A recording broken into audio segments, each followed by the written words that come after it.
HarperCollins and Harper Audio present The Land of Roar by Jenny Mclachlan, performed by Neil Gardner. Chapter 1. There is a wizard in Grandad's attic. I'm sitting in his garden looking up at the attic window, and I can clearly see a dark shape standing just behind the glass. I give my sister a nudge. "Look, Rose, you can see its pointy hat and everything." Rose swipes at the screen of her phone. "There isn't a wizard in the attic, Arthur. Leave me alone, I'm busy." I glance over her shoulder and see that she's busy liking someone's picture of a puddle. When I look back at the window, the strange shadow is still there. My eyes trace the outline of shoulders, a head and a slightly crooked hat as I try to work out what it could be. A reflection of the trees? Some rubbish Grandad's dumped up there. Then I see something that makes goosebumps prickle my arms. A tiny white patch, like a puff of breath, is misting the glass. I squeeze my eyes shut and rub them. When I open them again, the white patch has gone. I smile nervously. Mum's always saying I've got an overactive imagination. "It's probably the inflatable skeleton," I say. "The one Grandad got for Halloween, and the hat could be from the dressing-up box." "Oh, be quiet, Arthur," says Rose. "You're annoying me." With a sigh, I give up on Rose and wander around the garden. I peel some bark off a tree, kick a punctured football into a hedge, then hang from a branch.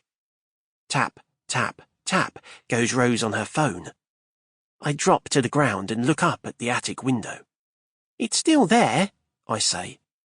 "Arthur!" Rose snaps. "Will you shut up about wizards? I'm not going to play with you." I groan and flop back down on the grass. Every summer, Mum and Dad leave us with Grandad while they go camping. It used to be brilliant. Rose and I would spend the whole week doing whatever we liked, building dens, swimming in the sea, eating cereal 3 times a day.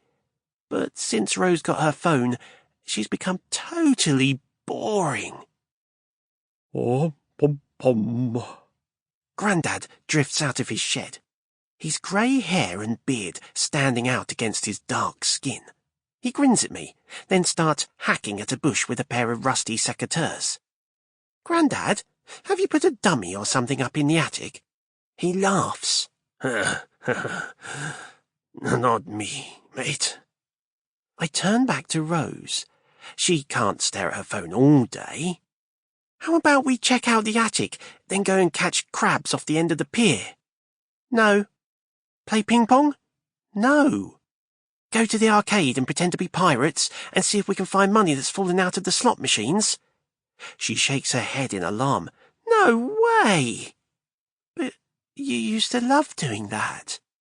"You used to love doing that, Arthur. I went along with it." Suddenly, Rose jumps to her feet and stuffs her phone in her pocket.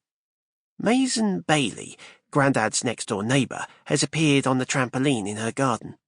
Maisie Bailey is a horrible person, but Rose worships her because she's 13, 2 years older than us, and has her own YouTube channel called Totally Maisie. Rose scrambles onto the wheelie bin and leans over the wall. "Hi, Maisie." "What have you done to your hair?" shrieks Maisie. Then she joins Rose at the wall, and they begin a whispered conversation, every now and then glancing in my direction. "Arthur," says Rose, "what was it you saw in the attic?" I hesitate. They're smiling, waiting for me to say something stupid, so I say, "A shadow." "Yeah, but what did the shadow look like?" A wizard," I mutter, making them burst out laughing. I feel my cheeks burn, and I point at the window. "I'm not imagining it. Look!" And they do look, but Rose shakes her head. "There's nothing there, Arthur." "There Sample complete.